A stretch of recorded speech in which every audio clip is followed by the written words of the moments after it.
Good evening, and don't adjust your dials or your computer. I am not Colin Hurwitz from 15 years in the future, although given some cheeseburgers and enough time, Colin might end up looking like me. No promises. Anyway, welcome to the WITZ. WITZ, this is your source for everything music and arts related in Douglas County. I'm Michael Wheeler, your stand-in host, while the noble Colin is off playing drums for Joseph and the amazing Technicolor Dreamcoat that's happening at UCC, so make sure you pay attention. This broadcast is brought to you by 10 Down Bowling and Splits Bar and Grill, Edward Jones, New Visions Eye Care, Gene Bechtel, School for Music, and Spiderking Studios, not to mention the Douglas County Music Association. Speaking of Douglas County Music Association memberships, starting at basically whatever you can afford to give. Douglas County Music Association has been doing the yeoman's work of funding not only music lessons, but arts and culture here in Douglas County, basically since our inception. So there's different tiers that you can look at. At the minimal tier, we will be able to provide music lessons for students in the Douglas County area, up to $500 and $1,000 tiers, basically being able to fund students through their college classes, provide instruments, and a whole host of other very good, very necessary things. If I can go off script for just a second, I would say that my hope for the community would be for you to imagine what kind of community you would like to live in and work backwards from there. So I don't know about you, but I would think of a wholesome place, a place that supports families, a place where young people are safe to experiment and to create, and have a welcoming home in the community that they can go to. So if you work backwards from that, how do we get from where we're at right now to where we want to be? And I would say funding schools, funding arts programs, funding activities would be a pretty darn good place to start. So if you can afford to give to Douglas County Music Association, I would firmly encourage you to do so. And you would have our gratitude if you did. So thank you for that. And now for some old news. So in old news, we have the Delgani String Quartet played May 8th. Unfortunately, it was a concert that I was not able to see. Although, if you did get to see it, please write your comments in the comment section down below. Let us know how the concert went. It's really nice to have string quartet in Roseburg. Also, I know that there was the early music or Baroque music ensemble that played just recently, and yet another concert I was not able to see, but please let us know how those went. Hey, check this out. Okay, coming up, the Myrtle Creek Lions Club. Step out and enjoy the second annual Myrtle Creek Brew Fest. Enjoy local breweries for amazing beer, ciders, live music, and a car show. Live music includes Professor Fate, self-proclaimed dance party kings. It looks like that's what they've got. Saturday, June 24th at 2 p.m. to 6 p.m. And all proceeds go to the Myrtle Creek Lions Club. And you can visit myrtlecreekbrewfest.com. Are you interested in taking the mic? So Sunnyside opens their stage every Thursday from 6 to 10 p.m. If you could find your way to Draper's Draft House in downtown Roseburg, that is every Thursday. Oh, that's also a Thursday from 6 to 10. Interesting. We have battling open mics going on because every second Thursday, which is the one that I normally attend, is the Orrin Moore open mic. And that is, I believe that happens from like 6 to 8, even though it's not on here. Table reservations are recommended for Orrin Moore, and you can call them at 505-310-1525 to reserve your table. So That's a lot of open mics. Coming up. Coming up, we have David Arkenstone. Join the 5-time Grammy nominee, David Arkenstone, at the Sunnyside Theater, and that's downtown, 663 Southeast Jackson Street in Roseburg. We have Joseph and the Amazing Technicolor Dreamcoat happening at Umpqua Community College, and that is where our noble regular hosts, who I'm sure you are all missing greatly right now, Colin Hurwitz, will be playing drums, so you don't want to miss that, if for only the drums. I'm sure there's great performers in there outside of the drummers. And that is happening May 11th through the 14th at Jacoby Auditorium at Umpqua Community College. Thursday and Saturday evening at 7 p.m. And then 2 matinees on Saturday and Sunday at 3 p.m. UCC theater students, community members, as well as Maple Corner Montessori school children will all be featured. So that's really cool. Talk about like a way to really involve the community. That is awesome. Tickets are $15, cash at the door, and the production is appropriate for all ages. I've played lots of music from Joseph. I've had voice students sing a lot of their songs. It's super fun music, so go check it out. We're Not Elvis will be kicking it at the Sutherland Eagles once again this Saturday, May 13th from 6 o'clock to 10 p.m. Cover is $6 for members, $9 for non-members, and they have a new guitarist on board, the infamous, not just famous, but infamous Bruce Gordon. So break on out those dancing shoes and come rip it up with us. Or with them, because unfortunately I will be playing my own show, so I won't be able to go see that. Then we have the annual state convention of the Oregon Old Time Fiddlers Association. And there's a lot going on there. I believe that is, at the Douglas County Fairgrounds. It is from May 11th to the 13th. Like I said, there's a whole lot going on with this as far as like workshops for guitar, violin. I have a lot of friends in the Oregon Old Time Fiddlers Association. I can promise you, if you can make the convention, you'll learn a lot. OOTFA.com, that's OOTFA.com, or you can also contact Jude at 541-430-2080 for more information on that. Finally, we have a couple more. There's an Academy benefit concert for Calvary Christian Academy. That is Saturday, May 20th. The doors open at 6 p.m. Show starts at 6:30.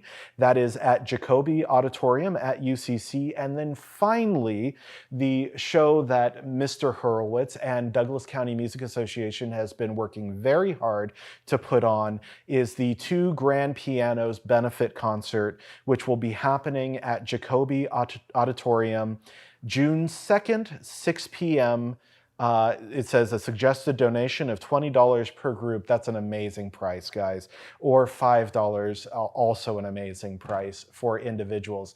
I know that I'm going to encourage every single one of my piano students, well, and music students in general, to attend that. These are stellar performers. I strongly encourage you to put it on your calendar and don't miss it, especially for the price that that admission is happening. And of course, all of the proceeds for that go to benefit Douglas County Music Association. So hey, you'll get to take in an amazing concert and benefit a very good cause in the meantime. And now our feature presentation.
Okay, today we are fortunate to have the lovely J.L. Graves, Hi.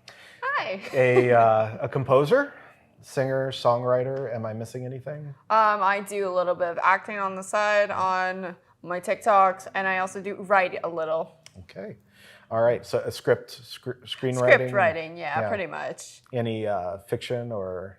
Anything? I've been working on a little bit of fiction, but my brain is just like all over the place between several different trades. Right. Now we've known each other for a little while. Yeah, pretty much. So for people who are not familiar with your work, how would you describe it? A lot of my work centers around epic storytelling, whether it's through the orchestra genre, the electronic genre, anything like that. But storytelling is basically the whole concept. There's a lot of tension. There's a lot of building moments in my music, and I wanted each of my works to have multiple interpretations of what the listener is listening to. Yeah. I definitely get that feeling from the pieces that you have up on your SoundCloud right now. Let's talk a little bit about composing for media. Because this is something we both do, and for me, I went to Vermont College of Fine Arts, and there was a whole host of students who were just very, very dedicated film composers, and I did it for one semester, and I thought, I hate this. Really? I felt like when you're composing for media, it's very blue collar work in a lot of a lot of ways, because it's very hard. You're working under very specific time constraints. Yes. And you're making music largely to the specifications of either the director or the producer. But it seems to be something that you excel at, that you're phenomenally interested in. And I was just curious, where does that come from? Where does that interest come from? Well, music's just been a part of my life since I was a little kid. Like every little boy and girl, every child's grown up watch Disney movies. Yeah. Some will go as far as sing along with them and kind of sing along with the main characters. As I got a lot older, I became more and more involved with music. I was in bands from 3rd grade to senior year of high school. I took songwriting for a year. But it wasn't really until senior year of high school when I wrote and directed my own short film, in which I also wrote the end title. And everything just went on from there. When was your aha moment? When was it, like, in that process of watching and singing along with Disney movies, did you say, I want to do this? Well, my aha, I originally wanted to be an actor. Because it was fun to do, because I saw a lot of like Disney sitcoms of child actors, only to realize years later how hard being a child actor actually is. It'll ruin your life. Yeah, pretty much. Right. But then it got to when people can join like community theater, stuff like that, and there's like opportunities such as Up to Us, which is actually where I started I keep hitting the table a lot, where I started my journey with SKS. Yeah. So what's the process like when you're sitting down to tackle a project, be it like, writing a song, you wrote the end credits song for a film that I participated in, Limbo. Yes, I did. Yeah, which, I absolutely love that piece. So whether you're working on music for a scene in a film or you're working on a song, do you have different processes for them, or, can you walk us through like what that's like? Sure. First thing you want to get is a concept, so like an overall theme that you want for the project. We'll take Limbo, for example, for the song Rest in Peace. But I want it to be more than just like the process of accepting the fact, that you're pretty much in this like state after death, and the Rest in Peace basically describes some of the feelings that spirits may have after crossing the threshold of death, but not accepting crossing into the afterlife. Like, for example, one part is anger won't help ease your wrath. Wipe the tears from your face. Rest in peace. There's a lot of anger. There's a lot of sadness. There's obviously tears, where there's moments where you feel like you're wondering if this is what you're like, if you're fulfilled your purpose, stuff like that. For Limbo, I wanted to do the aftermath after the ending, which I'm not going to spoil. You should go watch it. But it's safe to say there's death yes. in the story.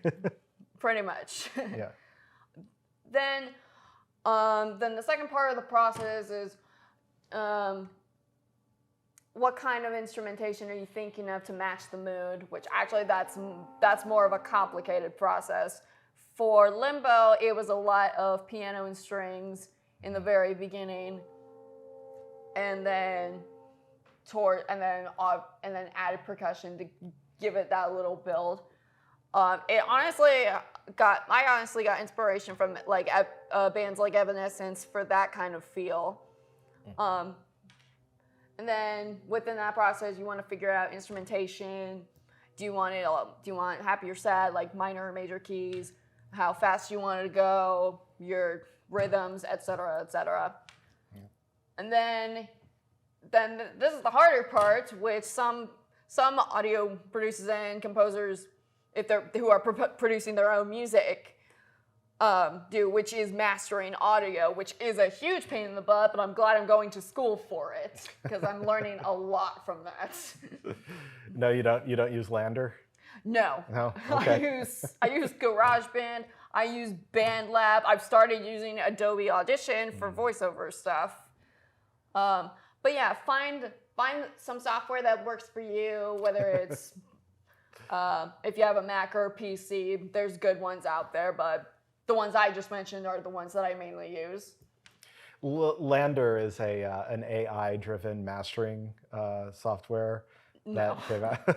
It's wildly useful, but yeah, mastering is its own separate art, and the people who do it, you must have infinite patience if that's what you're studying. Oh, I try to have patience. A lot of the times I do not have the patience. That's amazing. Yeah. Well, is there anything on the horizon for you? Any projects you're working on, or? Well, I'm definitely gonna be working on. Obviously stuff with SKS. I am thinking of working on an original album, as well as a cover album, because like you gotta like expand your repertoire. And I'm also on TikTok if you guys just want to see me goof around in costume, doing D&D shenanigans. I'm on there as well. Mm-hmm. Well, who doesn't want to see that? Right? D&D should, we should have had you with the sword of the day. We've got a small collection of stage swords off to the side. Yeah. All right. Well, J.L. Graves, thank you very much. That was awesome. Yeah.